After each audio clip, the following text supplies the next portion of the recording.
Bueno, hermanos, como bien decía el pastor Álvaro, vamos a comenzar una exposición expositiva de toda la carta a los Corintios, comenzando por el versículo 1 hasta el versículo 3. Y esta es una de las iglesias que ha establecido Pablo allá por el primer siglo. Estuvo trabajando 18 meses residiendo en esa población en el año aproximado de 50 al 52 después de Cristo. Pero es importante que tengamos un contexto de cómo era esta ciudad en la cual Pablo había fundado, había establecido esta iglesia. En ese entonces, la iglesia de Corintio era una de las ciudades estratégicas en el ámbito comercial, una de las ciudades comerciales muy ricas en el imperio, con mucha influencia de comerciantes, de viajeros, de todos los lugares de ese entonces. Y si ustedes ven en la actualidad, muy a la par, no voy a decir siempre porque en todo lugar está el pecado, las ciudades con más abundancia, con más riqueza económica, a su vez van a traer y van a convertirse en las ciudades más impías, donde abunda la inmoralidad, negocios inescrupulosos, prácticas paganas en virtud de las religiones paganas que existen. En la ciudad de Corinto existían una docena de religiones paganas, una de ellas, la más importante, aquella que se hacía a la diosa Afrodita, diosa del amor y de la belleza. Hasta tenían un templo ubicado en el pináculo de la ciudad. Es importante conocer este contexto porque la influencia de esa ciudad tan corrompida va a llegar a la iglesia. Pablo, después de 3 años de su partida, escribe esta carta desde Éfeso, conociendo y enterándose de muchos problemas que estaban aconteciendo en la iglesia de Corintio. Vamos a ver algunos de los temas y es por eso la importancia de conocer esta carta. No hay iglesia perfecta. Como vamos a ver, Pablo va a llamar a estos miembros, a esta iglesia en Corintio, la iglesia de Dios. Eso nos muestra de que a pesar de los problemas, era todavía una iglesia. Dios tenía pueblo en la iglesia de Corintio. Vamos a ver, por ejemplo, a lo largo de estas exposiciones de la primera carta, los problemas que existían, división en la iglesia. Muchos decían, yo soy de Pablo, yo soy de Cefas, yo soy de Apolos, cuando todos deberíamos seguir al evangelio, la predicación de Cristo. En ese entonces ya existían problemas de divisiones en la iglesia y en la actualidad no existen. No hay iglesias que se dividen. No, yo sigo al pastor X, yo sigo al pastor Y. También existían grandes y serios problemas de inmoralidad sexual. En la actualidad no vemos iglesias que hablan de adulterio, de fornicación. Pablo nos va a mostrar cómo conducir la iglesia en esos momentos, cómo solucionar los problemas si atravesamos por esos problemas. Existía además un comportamiento inadecuado en la cena del Señor. Pablo va a enseñar y nos va a guiar para realmente practicar este sacramento de la manera correcta. Como bien decíamos, la iglesia de Corintio era una iglesia en la que abundaban las religiones paganas, los sacrificios ofrecidos a los ídolos. Existía, como bien decíamos, la diosa Afrodita y muchos otros dioses, y existía este sacrificio de animales y se comían comidas ofrecidas a estos ídolos. En la actualidad no se hace lo mismo. No vemos prestes fiestas en honor a la Virgen, en honor a los santos, en honor a la Pachamama, al Tata Santiago, a Santa Bárbara. Ese no es nuestro contexto. ¿Qué nos dice la palabra? Antes digo que lo que los gentiles sacrifican, a los demonios los sacrifican y no a Dios. Y no quiero que vosotros hagáis partícipes con los demonios. Pablo nos va a mostrar cómo comportarnos en diferentes actitudes y diferentes circunstancias que va a atravesar la iglesia. Pablo los está educando, los está instruyendo para poder salir de esos problemas. Como bien decíamos, no hay iglesia perfecta y no la va a haber. Si tú quieres una iglesia perfecta donde todo sea cariñosilandia, no va a existir en este mundo. En este mundo hay disciplina y hay corrección si eres miembro de la iglesia. Van a existir problemas y Pablo nos va a mostrar cómo resolverlos. Existían también problemas matrimoniales en la iglesia de Corintio. Pablo nos va a mostrar cómo afrontar esos problemas en el matrimonio. Y para terminar, existían también problemas de que se estaba atacando la autoridad de Pablo. Pablo va a defender su autoridad de apóstol y es con lo que vamos a comenzar hoy, el versículo 1. Pablo, llamado a ser apóstol de Jesucristo por la voluntad de Dios, y el hermano Sóstenes. El hermano Sóstenes era un compañero de armas, de milicia de Pablo. Pablo es el autor de esta carta porque, como vamos a ver, él habla en primera persona, siempre en esta carta. Pablo se identifica como remitente de esta carta, que es judío. Filipenses 3:5 nos va a decir en adelante: circuncidado el 8º día, del linaje de Israel, de la tribu de Benjamín, hebreo de hebreos, en cuanto a la ley, fariseo, en cuanto al celo, perseguidor de la iglesia, en cuanto a la justicia, que es la ley, irreprensible. Ese era Pablo antes de su conversión, un judío ejemplo como pocos. Él era alumno de Gamaliel, uno de los más grandes maestros de ese tiempo. Y para ser alumno de Gamaliel, Pablo tenía que conocer no solo, como algunos fariseos o como los fariseos, de memoria el Pentateuco, sino todo el Antiguo Testamento. Tenía que saber más de 20 idiomas. Pablo era la crema innata de los judíos, de los maestros. Ese era Pablo antes de su conversión. ¿Y qué más? Hechos 8, del 1 al 3, pueden leerlo también. Y Saulo asolaba, dice, a la iglesia. Saulo es el nombre hebreo de Pablo, Pablo el griego. Y Saulo asolaba a la iglesia y entraba casa por casa, arrastraba a hombres y a mujeres y los entregaba en la cárcel. Era un perseguidor de la iglesia. Antes de su conversión quería destruir a aquellos que creían en el nombre de Jesucristo. Pero recibió un llamado de Dios. Pablo, llamado a ser apóstol por la voluntad de Jesucristo. ¿Qué es lo que vemos en una primera instancia en este primer versículo? Que Pablo no se nombró a sí mismo apóstol, no fue nombrado por otros hombres, fue nombrado por la voluntad de Dios para desempeñar el cargo de apóstol de Jesucristo. 1 Timoteo 1, del 2 hacia adelante. Doy gracias al que me fortaleció, a Cristo Jesús, nos dice Pablo, nuestro Señor, que me tuvo por fiel, poniéndome en el ministerio. Y lo llamó para que sea un apóstol de Jesucristo. El término apóstol en el original tiene dos concepciones, una general, que es un enviado, es un representante, pero cuando hace referencia, y el término en este versículo, como en muchos otros en el Nuevo Testamento, se hace referencia a un sentido de oficio o de título, que solo lo tuvieron los 12 apóstoles más Pablo. Ese título no es algo que alguien se lo gane por obras, por estudios, que se cumpla un curso y que te entreguen un título de apóstol, como sucede en la actualidad hoy en día. Nadie se nombra a sí mismo apóstol por la visión o por la revelación en un sueño, por la decisión soberana de Dios. Pablo fue llamado a ser apóstol de Jesucristo. Y él coloca de inicio este saludo, ¿para qué? Para defender quienes estaban atacando su autoridad apostólica. Y vamos a ver que fue Cristo mismo quien lo comisionó y que cumplió todos los requisitos por los cuales una persona era comisionada como apóstol de Jesucristo. Vamos a leer mucha palabra. Primero, entre los requisitos nos vamos a enfocar en Pablo. Era un hombre que era un testigo ocular de la resurrección de Jesucristo. Es decir, de estar en presencia del Cristo resucitado y haber sido designado para ser apóstol por Cristo. 1 Corintios 15, del 3 hacia adelante. Búsquenlo y vamos a leer. Porque primeramente os he enseñado, nos dice Pablo, lo que asimismo recibí, que Cristo murió por nuestros pecados, conforme a las Escrituras, y que fue sepultado, y que resucitó al tercer día, conforme a las Escrituras, y que apareció a Cefas, y después a los 12, después apareció a más de 500 hermanos, a la vez, de los cuales muchos aún viven y otros ya duermen. Después apareció a Jacobo, después a todos los apóstoles. Y al último de todos, este término grábenselo, al último de todos, como a un abortivo, me apareció a mí, porque soy el más pequeño de los apóstoles, aquí con el término de oficio o título, que no soy digno de ser llamado apóstol porque perseguí a la iglesia. Al último de todos. ¿Qué viene después del último? Nada.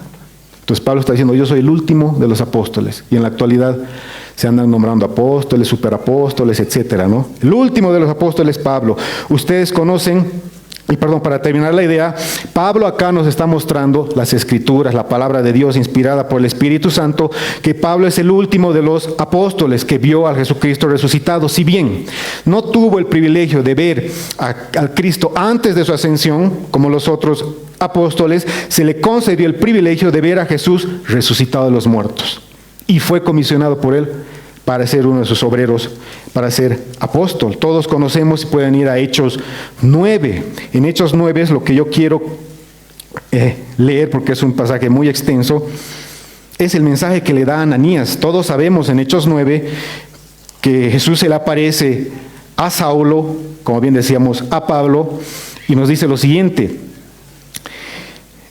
mas yendo por el camino, aconteció que al llegar cerca de Damasco, repentinamente le rodeó un resplandor de luz del cielo, y cayendo a tierra oyó una voz que le decía: Saulo, Saulo, ¿por qué me persigues? Y él dijo: ¿quién eres, Señor? Yo soy Jesús, a quien tú persigues. Vayámonos, por favor lean en su casa, por el tema de tiempo no vamos a leer, vayámonos al versículo 15 hacia adelante, donde el Señor envía a Ananías a dar un mensaje a Pablo.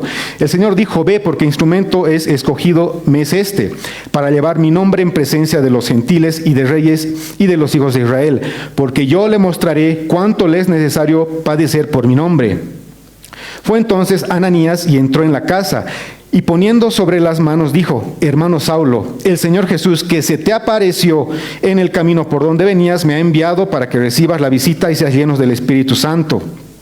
Vayámonos a Hechos 22. Vamos a seguir explicando un poco el contexto por el cual Pablo está contando su conversión, y nos dice lo siguiente.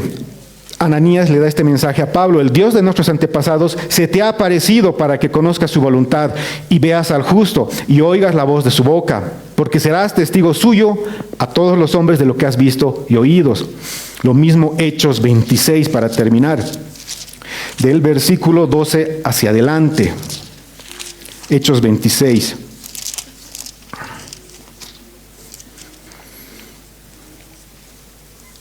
Ocupado en esto, iba a Damasco, dice Pablo, con poderes en comisión de los principales sacerdotes, cuando a mediodía, oh rey, yendo por el camino, vi una luz del cielo y sobrepasaba el resplandor del sol, la cual me rodeó a mí y a los que iban conmigo. Quiero leer lo que le dijo el Señor a Pablo en el versículo 16. Pero levántate y ponte sobre tus pies, porque para esto he aparecido a ti, le dice el Señor a Pablo, para ponerte por ministro y testigo de las cosas que has visto y de aquellas en que me apareceré a ti. Para terminar y ser más específico aún, Gálatas 1:1, Pablo nos dice: apóstol, no de hombres ni por hombres, sino por Jesucristo y por Dios el Padre, que lo resucitó de los muertos. Más conciso y específico no puede existir. La autoridad apostólica de Pablo procedía del Cristo, quien lo llamó por la voluntad del Padre y quien se le apareció. Él vio al Cristo resucitado. Y no solo eso, Jesucristo instruyó personalmente al apóstol Pablo. Gálatas 1 del 11 hacia adelante. Mas os hago saber, dice, hermanos, que el evangelio anunciado por mí no es según hombre, pues yo no lo recibí ni lo aprendí de hombre alguno, sino por revelación de Jesucristo. Pero cuando agradó a Dios, que me apartó desde el vientre de mi madre y me llamó por su gracia a revelar a su Hijo en mí, para que yo lo predicase entre los gentiles. Con esto creo que tenemos más claro que Pablo es un verdadero apóstol comisionado por Dios para ser apóstol de Cristo. Los apóstoles, y para terminar la idea, conjuntamente con los profetas, tuvieron una tarea, un propósito. Pablo tuvo un propósito, los 12 apóstoles tuvieron un propósito. Son los que pusieron el fundamento o cimiento de la iglesia gracias a la revelación especial que recibieron de Dios, es decir, las Escrituras. ¿Quiénes nos han dejado las Escrituras? Los profetas en el Antiguo Testamento y los apóstoles y profetas en el Nuevo Testamento, porque sabemos que no todos los apóstoles nos dejaron la revelación escrita, pero Marcos, Lucas, Santiago, Juan estuvieron vinculados directamente con los apóstoles, y esto obviamente autorizaba, y estas escrituras se han sancionado como palabra de Dios. Vayámonos a Efesios 2:20.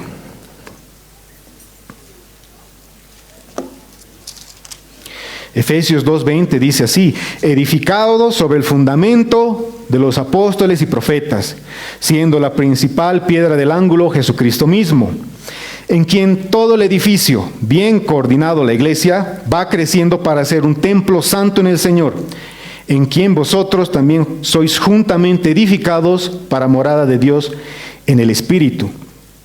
Vemos de que el cimiento, el fundamento, las escrituras fueron puestas y dejadas por los apóstoles y profetas, tanto en el Nuevo como en el Antiguo Testamento. Y acá quiero hacer un pequeño paréntesis para hacer unos minutos, porque muchos a veces nos dicen, ¿no?, a los creyentes, a los que creemos en Cristo y que las Sagradas Escrituras son la palabra de Dios, pero no nos creen y nos dicen: es tu opinión, es lo que tú crees, lo que tú piensas, ¿no es cierto? Yo creo en otros libros, y ahí podemos hablar de cuántos libros o escritos de otras religiones paganas creadas por el hombre. Les voy a dar solo un dato para mostrarles que las Santas Escrituras realmente es la palabra de Dios. Hasta nos dejó hechos claramente visibles y observables para que reconozcamos que las Escrituras es algo realmente sobrenatural, es la palabra de Dios. Ustedes sabían, y obviamente los que han estudiado y escudriñado la palabra saben, que 700, 500 años antes de Cristo, antes de que Él venga, 1000 años antes de que Cristo venga, ya el Antiguo Testamento nos decía que iba a venir, cómo iba a morir, que iba a nacer en Belén, que iban a sortear su ropa al pie de la cruz. Todo eso ya estaba escrito, todo eso se ha cumplido. Y hasta para darnos un dato muy interesante, se hicieron estudios para saber las probabilidades matemáticas de qué significa o qué implica el cumplimiento de las profecías. Y han hablado y han hecho el estudio de 8 profecías cumplidas en Jesucristo, con documentación histórica, no religiosa, no de iglesias, con documentación histórica. Solo 8 de las 55 que ha cumplido Jesús. Algunos hablan un poquito más. 55 profecías o más de 300 referencias proféticas del Mesías cumplidas en Cristo.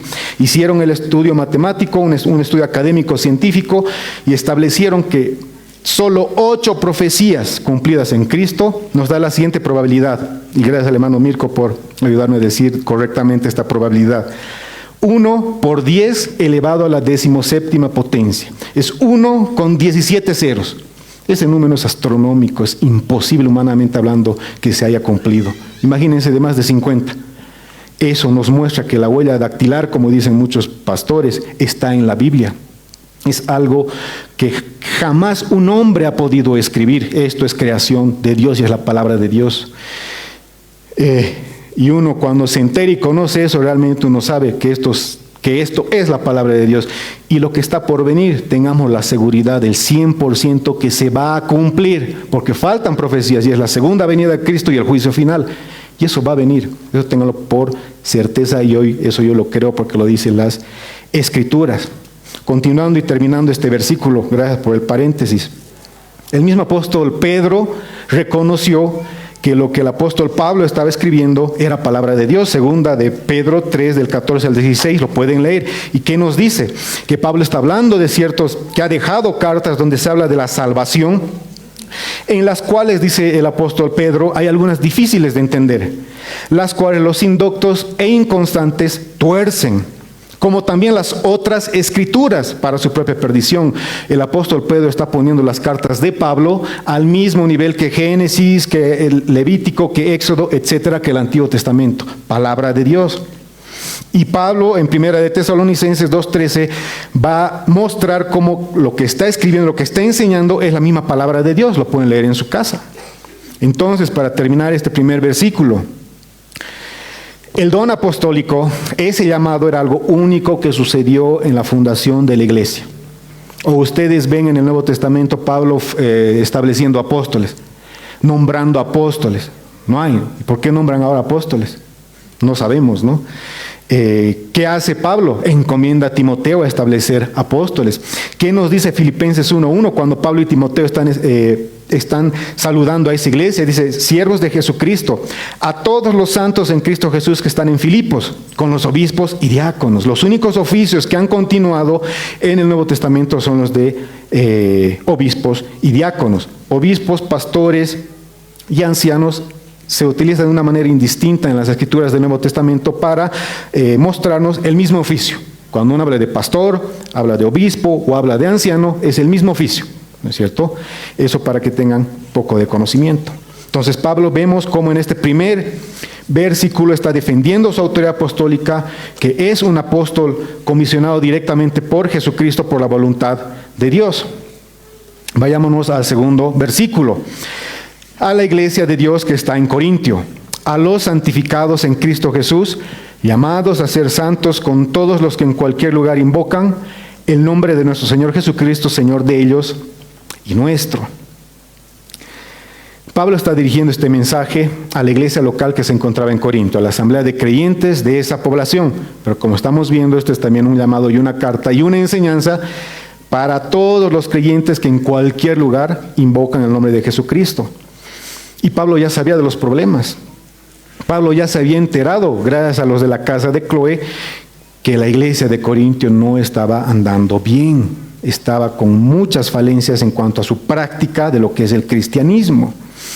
Pero aún así, Pablo les muestra un cariño y un amor especial. ¿Y cómo se dirige a esa iglesia? A la iglesia de Dios que está en Corintio. O sea, miren ese cariño, esa especial preocupación. ¿Por qué él había establecido esa iglesia? Porque sabía que había pueblo de Dios en esa iglesia. Pero a su vez, tenemos que saber, nuevamente les repito, que no hay iglesia perfecta. Y no la va a haber. Pero, si en tu iglesia se explica y se enseña expositivamente las Escrituras, se predica el Evangelio, un rasgo. Existe la disciplina eclesial, segundo rasgo. Y se administra correctamente los sacramentos, la cena del Señor y el bautismo, salta de alegría, da gloria a Dios, porque estás en una iglesia sana, en una iglesia verdadera. Ahora hay otros rasgos donde vamos a ver iglesias más puras o menos puras. Pero si se cumplen esos tres puntos, realmente da gloria a Dios porque estás en una iglesia verdadera, en una iglesia sana. Ahora, ¿cómo va? ¿Qué es lo que escribe Pablo en esta carta para poder enderezar a esta iglesia? Vamos a ver mucha corrección, mucha disciplina y mucha reprensión. Pablo va a ser muy enérgico en muchos pasajes que lo vamos a avanzar Dios mediante, terminando todo este libro, y vamos a ver cuán drástico ha sido Pablo para corregir esta iglesia. ¿Por qué? Porque los amaba. ¿Qué nos dice Hebreos 12? A quien ama a Dios, ¿qué pasa? Disciplina, ¿no es cierto? No va a decir a ese miembro que está en fornicación con su madrastra, oren por el hermano, va a cambiar, no se preocupen. O seamos misericordiosos, ¿no? Porque yo escucho mucho de eso en iglesias, ¿no? Cuando alguien peca y no se arrepiente, sea quien sea, oremos, ¿no? Tengamos misericordia, ¿no? ¿Qué va a decir Pablo en 1 Corintios 5? Expúlsenlo, entréguenselo a Satanás. Ese es el Dios que está hablando, ese es el verdadero Dios y no un Dios inventado que nos han vendido falsas iglesias o lamentablemente falsos maestros. Continuando, Pablo nos va a mostrar que esa iglesia de Dios tiene bendiciones, muchas bendiciones. Nos va a mostrar que ese pueblo es realmente una posesión especial de Dios. ¿Y qué nos dice la palabra? A la iglesia de Dios que está en Corintio, a los santificados en Cristo Jesús. ¿Quiénes han sido santificados? Los creyentes, los miembros de esa iglesia de Corintio y cualquier persona que invoque el nombre de Jesucristo en cualquier lugar. Pero ¿qué significa ser santificados? El haber sido santificados, y vamos a hablar incluso de ese término. Acá estamos en presencia de lo que se conoce teológicamente como la santidad posicional. Este término en el griego, en el original, significa apartado, de un uso común y corriente a un uso especial. Los que estamos en Cristo Jesús somos el pueblo apartado de Dios, ese pueblo especial, apartado por Dios y para Dios. Somos sus hijos por adopción. No todos nacen cristianos o hijos de Dios, por si acaso, otra gran mentira de grandes falsos y apóstoles del diablo que existen en la actualidad. Los que son el pueblo escogido, esa posesión santa y exclusiva de Dios, son los que están en Cristo Jesús, y eso vamos a explicar más adelante. El estar santificados en Cristo Jesús, el ser este pueblo apartado, nos da una seguridad, una bendición perpetua, ser suyos y pasar la eternidad con Él. A su vez, en este tiempo, en este mundo terrenal y pasajero, también tenemos otras bendiciones por ser parte de ese pueblo apartado de Dios. ¿Cuáles? Ya no somos esclavos del pecado. el dominio del pecado en este mundo para los que están en Cristo Jesús ha cesado. Ahora nosotros somos esclavos de Cristo, de la vida recta, de la vida espiritual. Y a su vez estoy dando algunas bendiciones de lo que implica ser su pueblo apartado por Dios y para Dios, como vamos a ver antes de la fundación del mundo, apartados de su ira venidera. Porque va a venir Jesús en su segunda venida y va a venir a hacer juicio, a castigar a todos por sus pecados. Y vamos a ver en el versículo 3 qué bendición gozamos de lo que estamos en Cristo Jesús. Ahora, el ser este pueblo apartado por Dios y para Dios requiere de una condición indispensable, una condición única.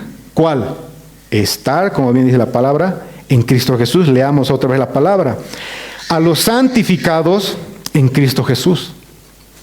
Es decir, aquellos que están en una unión con Cristo por la fe en Él y solo en Él.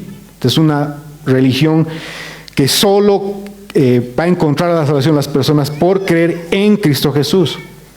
Estos santificados en Cristo Jesús han sido apartados por Dios para ser su pueblo, pero gracias a lo que Jesucristo hizo por todos aquellos que hemos creído y hemos abrazado la fe en Jesucristo, cuando Él es nuestro Señor y Salvador. Ahora, esta palabra santificados quiero explicarlo un poco más, porque vamos a ver, y el tiempo verbal en que lo escribe Pablo es algo muy importante porque nos va a mostrar que no es un logro humano. Este término santificado se encuentra en el tiempo verbal participio perfecto pasivo. ¿Qué significa esto? Que es una acción que fue completada en el pasado, pero que sus resultados han continuado. Además de que el sujeto recibe la acción del verbo, es decir, los creyentes, ese pueblo apartado por Dios y para Dios, han recibido esa bendición, ese beneficio, el ser el pueblo especial de Dios. No lo han logrado ellos. Ha sido un regalo, un beneficio otorgado por Dios a través de Jesucristo. ¿Quiénes han sido santificados? La iglesia de Dios. ¿Quiénes son la iglesia? Los creyentes. Y ellos reciben ese beneficio de ser santificados gracias o a través o por medio de Jesucristo. Vayámonos a Efesios 1 del 3 hacia adelante. Bendito sea, dice el Dios y Padre de nuestro Señor Jesucristo, quien nos bendijo con toda bendición espiritual en los lugares celestiales en Cristo. Nuevamente ese término, van a encontrar ese término a lo largo del Nuevo Testamento. Según nos escogió en Él antes de la fundación del mundo para que fuésemos santos. Aquí está hablando de la santidad posicional que estamos explicando actualmente. Y sin mancha delante de él, en amor, habiéndonos predestinado para ser adoptados hijos suyos por medio de Jesucristo, según el puro afecto de su voluntad, para alabanza de la gloria de su gracia, con el cual nos hizo aceptos en él, amado. El ser apartados por Dios, el formar parte de su pueblo escogido, solo es posible, nuevamente repito, a través de Jesucristo. Como bien dijo un pastor que sigo mucho, Paul Washer, fuera de Cristo no tenemos parte con Dios y Dios no tiene parte con nosotros. Ahora, estamos hablando del Jesucristo bíblico, por si acaso. Si uno cree en un Jesucristo que se ha inventado, ¿no es cierto?, no conforme con las Escrituras, ten por la seguridad de que no eres el pueblo apartado de Dios. Yo escucho mucho a las personas decir que creen en Cristo, que creen en Dios. ¿Qué Dios? No, el que yo creo que Jesús para mí Dios es un Dios que perdona a todos, que no va a mandar a nadie al infierno, etcétera, etcétera, etcétera. Se han creado un Dios y un Jesucristo a su gusto y a su conveniencia, que no es el Jesucristo de las Escrituras.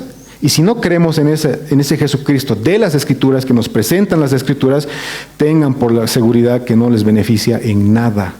Y eso lo está diciendo la palabra y ahorita vamos a seguir viendo. El ser este pueblo especial no es por obras, ¿no es cierto? Muchos piensan que por ser buenos padres, buenos hijos, buenos amigos, van a alcanzar el cielo. No digo que no tengamos que ser buenos padres, buenos hijos, buenos ciudadanos, etcétera. Tenemos que serlo, pero muchos piensan que van a alcanzar el paraíso, el estar con Dios por la eternidad, por ser buenas personas. No es por obras. Tampoco es por confiar en otros intermediarios, vírgenes, santos, muertos, la Pachamama. Eso no existe en las Escrituras. Yo quisiera que me muestren, y no pueden mostrarlo porque no existe. No hay otra persona en la que encontremos la salvación de nuestras almas, que nos haga ser el pueblo apartado de Dios, más que en Jesucristo. ¿O qué vemos en este pasaje? A ver, lo vamos a leer. Capaz algo se me pasó. 1 Corintios 1. A la iglesia de Dios que está en Corintio, a los santificados en Cristo Jesús, pero también en, o a través de también en Cristo Jesús, punto y aparte. Juan 14, 6. Jesús les dijo: yo soy el camino, la verdad y la vida. Nadie viene al Padre sino a través de mí, solo Él. Primera de Timoteo 2, 5. Porque hay un solo Dios y un solo mediador entre Dios y los hombres. ¿Quién es? Jesucristo, hombre. ¿Dónde dice acá vírgenes, santos, muertos, la ñatita, la Pachamama? ¿Dónde? No existe. Y para terminar este punto, veámonos a Mateo 7, 21. Porque por amor tenemos que predicar la palabra y advertir a todos aquellos que están creyendo cosas equivocadas por ignorancia, porque se le han enseñado mal. Muchas personas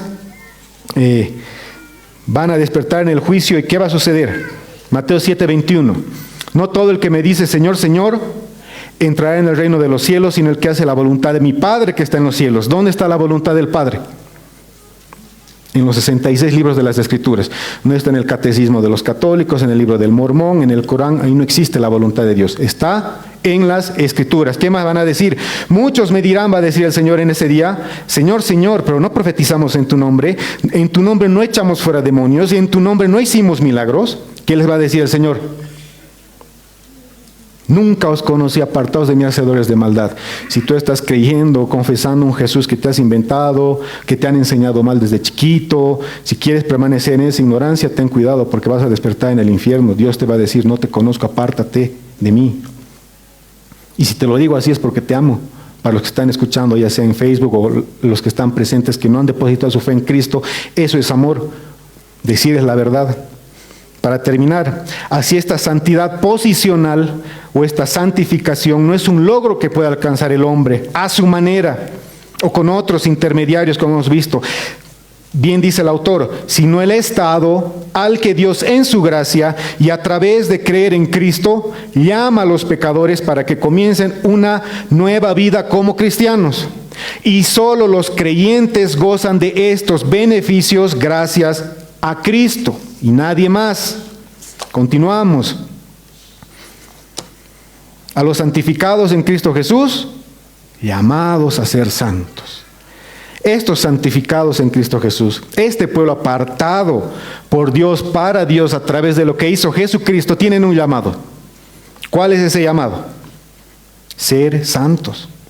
Aquí estamos en presencia de lo que se conoce en teología como el otro tipo de santidad, la santidad progresiva o la santificación progresiva. ¿Y qué es esto? Y esto, por si acaso, lo va a experimentar todo creyente. Es decir, va a reflejar el carácter de Cristo cada vez más, su santidad. Esa vida va a crecer en piedad y todo conforme a las Escrituras. Es decir, que vamos a ser obedientes a la voluntad de nuestro Señor Jesucristo. ¿Y dónde se encuentra nuevamente esa voluntad? En las Escrituras. Yo no concibo a personas que dicen ser creyentes, que creen en Dios, se tatúan, ¿no? Jesús es mi Señor, mi Salvador, y toda una vida la viven contraria a las Escrituras. Ese Jesús no salva, por si acaso. Es un Jesús que tú te has inventado, es un ídolo que tú te has hecho a tu conveniencia. O vemos, ¿no?, ciertas imágenes. Jesús, en ti confío en los trabajos, ¿no? Yo he visto muchos cuando voy a muchos lugares, pero al lado una Pachamama, o sea, palabras, ¿no? Pachamama, en ti confío. Todo contra las Escrituras. Eso no existe, eso no es un cristianismo verdadero. Y esta santidad, como bien decíamos, la va a experimentar todo creyente. Es progresiva. Es paso a paso, es poco a poco, sí, pero la va a experimentar. No puede existir un creyente que no crezca en santidad, en conocimiento, en escudriño de la palabra, en querer buscar las cosas de Dios. Eso es incoherente. Eso no puede pasar. ¿Por qué? Porque nuevamente, vayámonos a 2 Corintios 5:17. De modo que si alguno está en Cristo, nuevamente en Cristo, nueva criatura es. Las cosas viejas pasaron y aquí todas son hechas nuevas. El estar en Cristo va a cambiar la vida de las personas. Cuando uno cree en Jesucristo como su Señor y Salvador, se arrepiente de sus pecados, es una nueva criatura. Su vida ha cambiado. Hay un antes y hay un después. Entonces, gracias a que estamos en Cristo Jesús, ahora somos una nueva criatura y podemos vivir conforme su voluntad. Ahora vamos a tener un nuevo corazón, ya no de piedra, sino de carne, gracias a que tenemos al Espíritu de Dios morando en nosotros. Vayámonos a Ezequiel 36, del 24 hacia adelante. Y os tomaré, dice, de las naciones, y os recogeré de todas las tierras, y os traeré a vuestro país. Esparciré sobre vosotros agua limpia. Agua limpia, esto hace referencia, y seréis limpiados de todas vuestras inmundicias, a ese bautizo de agua, que está haciendo referencia a Jesús en Juan 3. Y seréis limpiados de todas vuestras inmundicias, y de todos vuestros ídolos os limpiaré.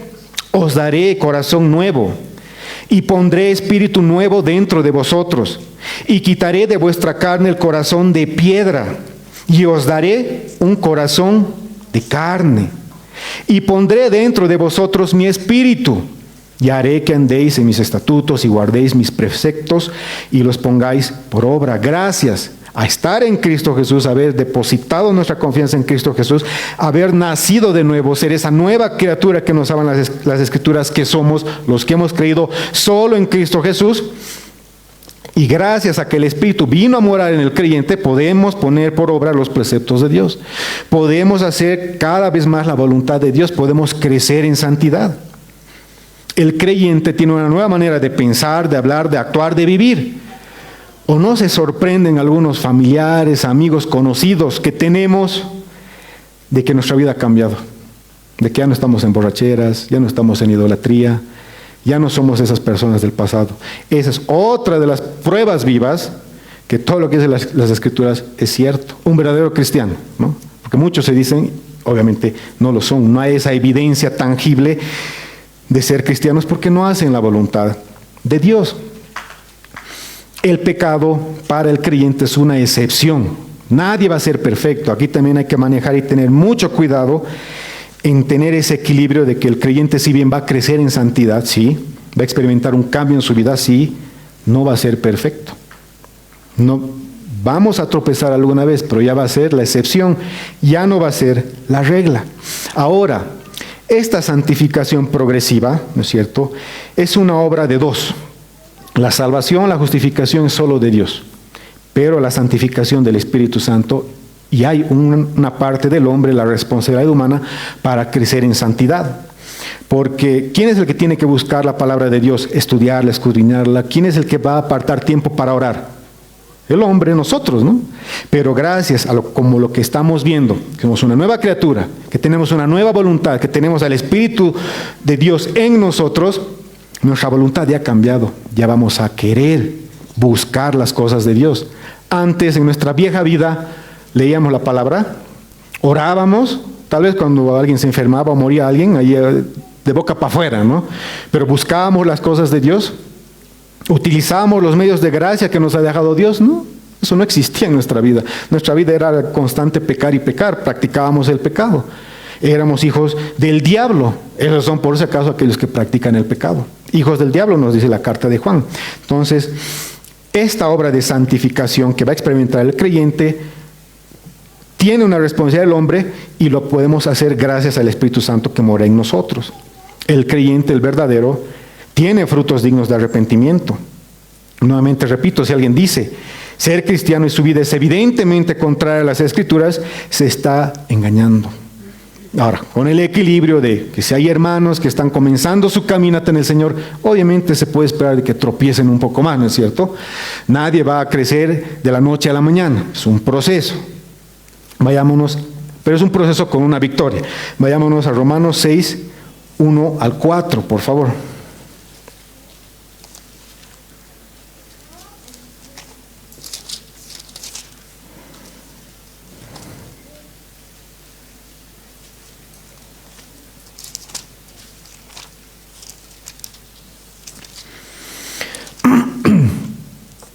¿Qué pues diremos? Nos dice Pablo. ¿Perseveraremos en el pecado para que la gracia abunde?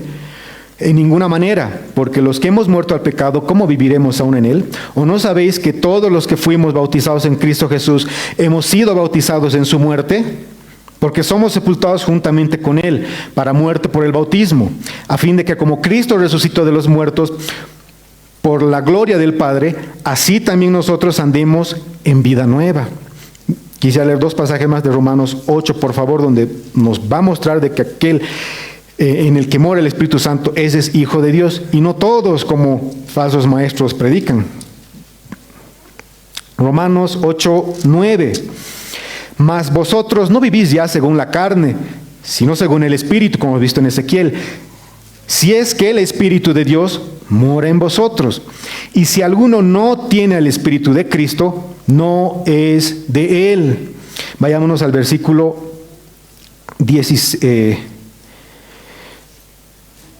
Quizá del 3 hacia adelante, bueno, desde el 12 para no perder el contexto. Así que hermanos, deudores somos no de la carne, para que vivamos conforme a la carne, porque si vivís conforme a la carne, moriréis, quien practique el pecado.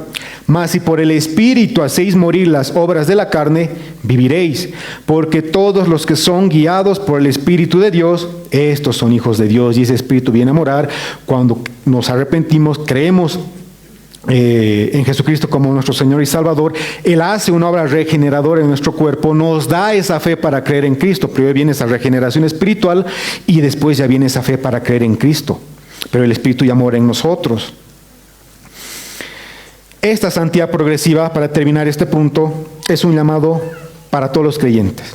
Dios desea que todo ese pueblo que Él ha apartado desde antes de la fundación del mundo, como hemos visto y vamos a ver, sean santos, vivan una vida cada vez donde la característica de la piedad sea lo esencial en la vida de cada creyente. Él quiere que nos apartemos del pecado, Él quiere que glorifiquemos su nombre con nuestra santidad, ya que como dice Pedro en su primera carta, el capítulo 1 del 14 al 16, sed santos en toda vuestra manera de vivir, porque a Cristo está, yo soy santo. Dios quiere que seamos santos en esta vida. Y vivimos los creyentes, como bien decíamos, y crecemos en santidad por una responsabilidad humana que tenemos también, sí, pero como dice el autor, por medio de la habilitante presencia de Dios, por el Espíritu que ahora mora en el creyente, que produce, dice, la activa semejanza a Cristo, que es el fruto del Espíritu Santo. ¿Qué más nos dice la palabra? A los santificados en Cristo Jesús, llamados a ser santos con todos los que en cualquier lugar invocan el nombre de nuestro Señor Jesucristo. Aquí está haciendo referencia que esta enseñanza no es solo para los miembros de Corinto, es para todos los creyentes, todo ese pueblo apartado que se encuentra en esta tierra, que invoca el nombre del Señor Jesucristo, Señor de ellos y nuestro. Ese término invocan es llamar para auxilio.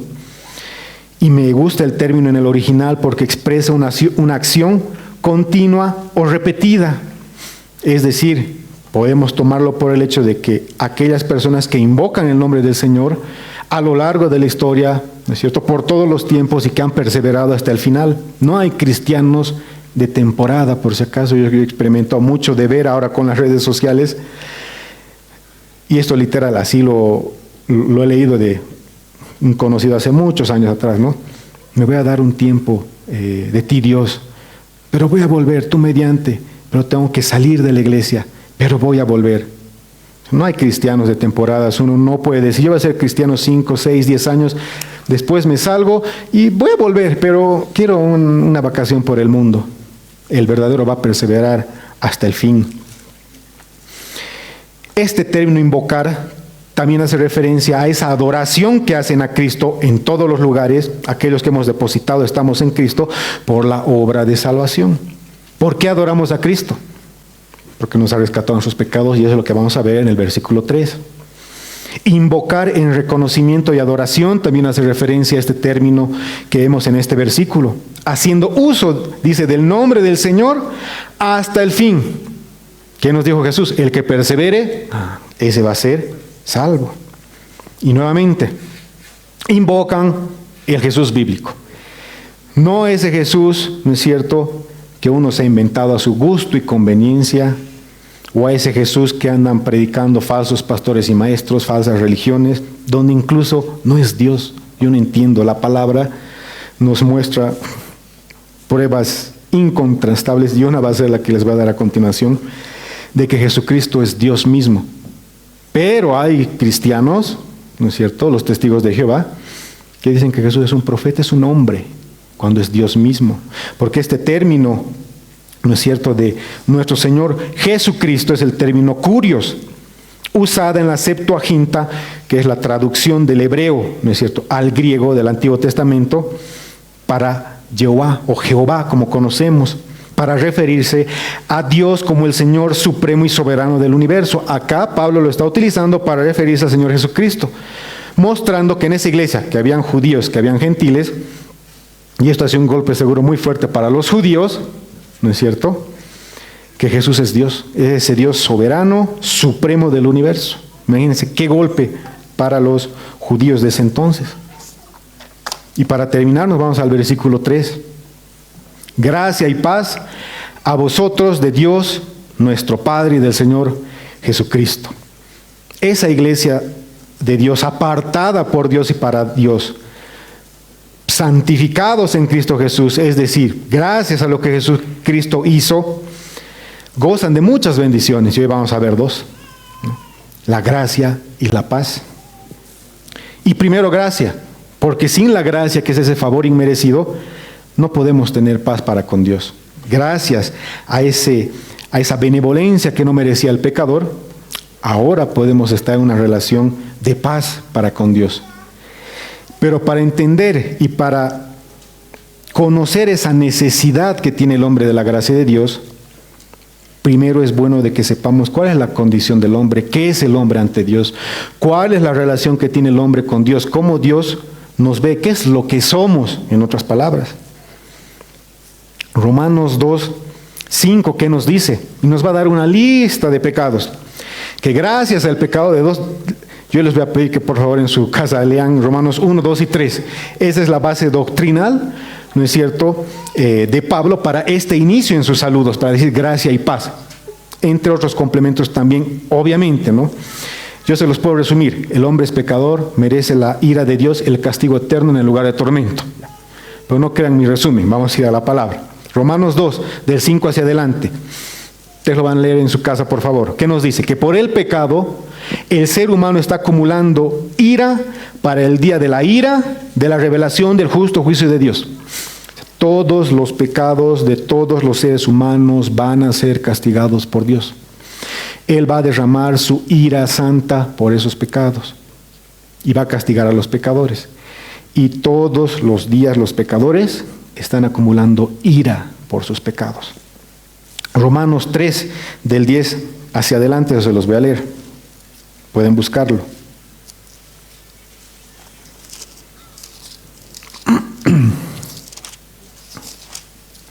Como está escrito: no hay justo ni aun uno, no hay quien entienda, no hay quien busque a Dios.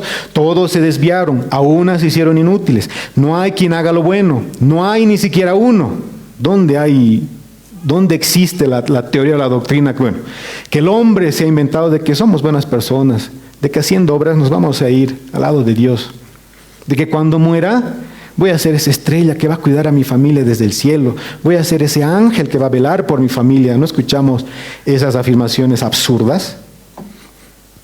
¿Qué nos dice la palabra? Que no hay uno bueno, no hay quien haga lo bueno, y todos van a recibir su justo castigo por el pecado. Romanos 3:23, por cuanto todos pecaron, están destituidos de la gloria de Dios. ¿O hay alguien acá, levante su mano, que no ha cometido un solo pecado desde que nació? Nadie, ¿no? Porque si levantara la mano sería mentiroso. Romanos 5, del 8 hacia adelante, y vamos a ver de muchos de estos versículos de que hay un contraste. Siempre habla de los que están en Cristo Jesús, ellos tienen paz. Por ende, los que no están en Cristo Jesús, ¿qué tienen? Están en una situación de enemistad, de guerra, ¿no es cierto?, contra Dios. Romanos 5, del 8 al 10, ¿qué nos dice? Que por el pecado nos da a entender, obviamente, de que somos enemigos de Dios y merecedores de su ira. Efesios 2, del 1 al 4, esto se los voy a leer completo.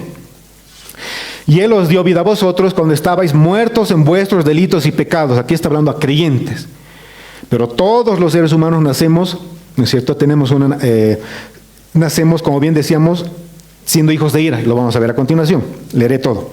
Y Él os dio vida a vosotros cuando estabais muertos en vuestros delitos y pecados, en los cuales anduvisteis en otros tiempos, siguiendo la corriente de este mundo, conforme al príncipe de la potestad del aire, el espíritu que ahora opera en los hijos de desobediencia. El ser humano era un hijo de desobediencia, entre los cuales también todos nosotros vivimos en otro tiempo. Le está hablando a los creyentes, a los que han depositado su confianza en Cristo. Vivíamos en otro tiempo en los deseos de nuestra carne, haciendo la voluntad de la carne y de los pensamientos, es decir, pecando a nuestro gusto y antojo.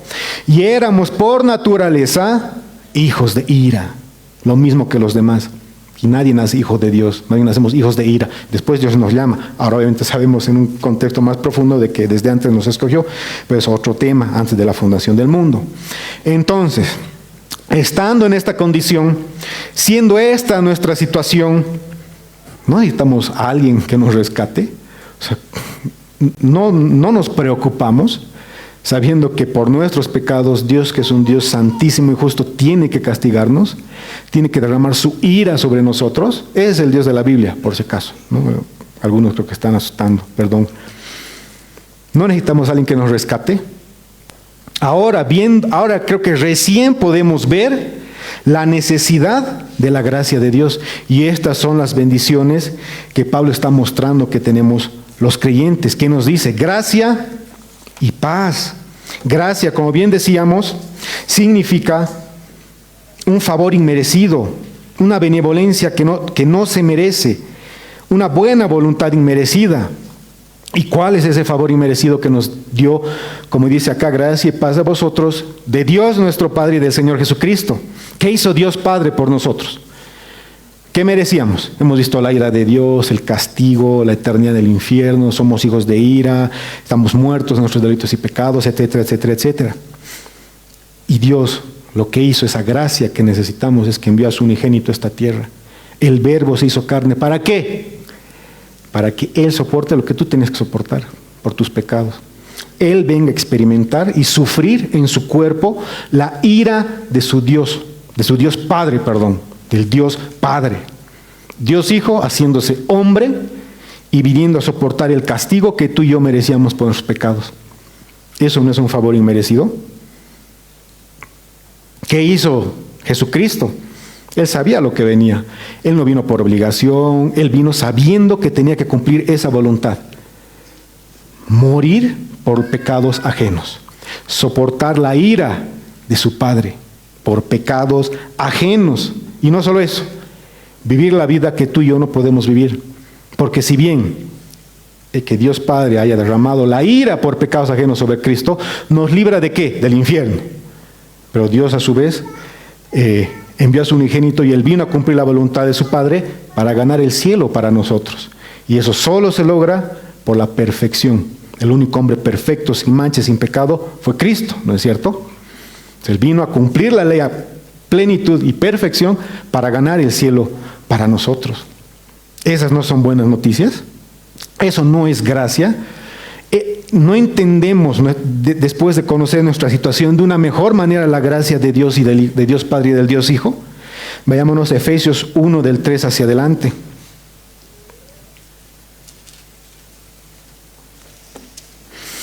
Bendito sea el Dios y Padre de nuestro Señor Jesucristo, que nos bendijo con toda bendición espiritual en los lugares celestiales en Cristo.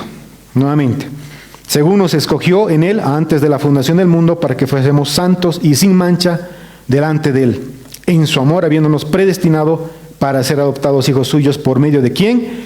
De Jesucristo. Ahora, como bien decíamos al inicio, primero es la gracia, después viene la paz.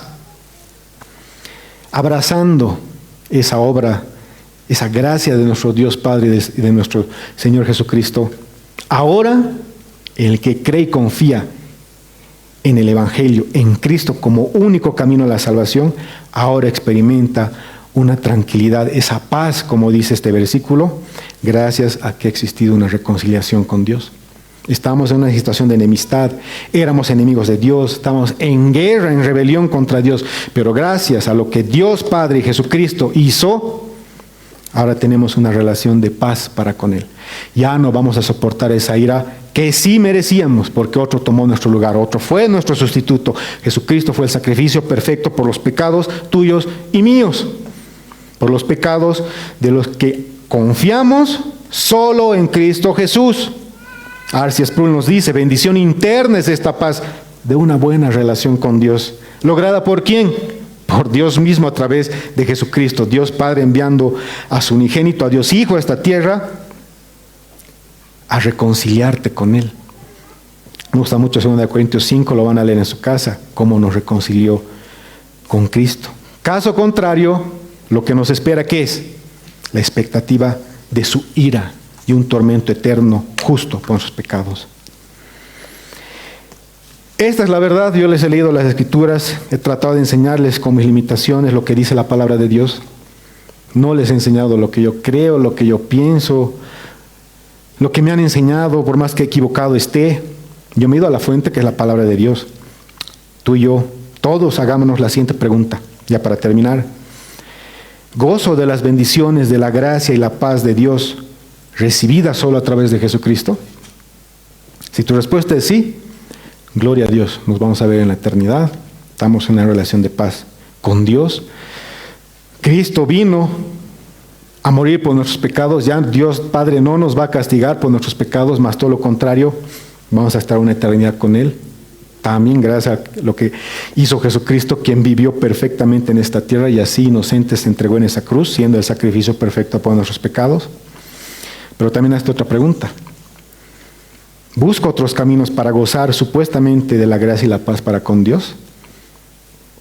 Si tu respuesta es sí, ahorita acabas de escuchar la verdad, la única verdad que te puede salvar. No creada por hombres, por tradición, sino revelada por Dios a los hombres. No seas necio, el día final se acerca. Y si te lo decimos de esta manera es porque te amamos, porque no queremos que te vayas al infierno, al tormento eterno. Como decía Charles Spurgeon, si se van al infierno, porque va a haber gente que se va a ir, obviamente, que se vayan con nuestros brazos amarrados a sus rodillas, rogándoles de que crean en el único en el que puede darles salvación. Jesús vivió la vida perfecta que tú ni yo podíamos vivir. Él murió soportando el castigo que tú y yo tenemos que soportar, pero Él resucitó, ascendió a la derecha de Dios Padre y va a volver, y va a traer la eternidad a su lado y en la presencia de Dios a todos los que hemos creído y depositado nuestra confianza en Cristo Jesús, pero va a traer la eternidad de tormento a todos los que han despreciado este mensaje, el Evangelio. Hoy puede ser el día de salvación. Hebreos 3 nos dice, no endurezcas tu corazón, no seas necio, está escuchando la palabra de Dios. Hoy puede ser el día de salvación.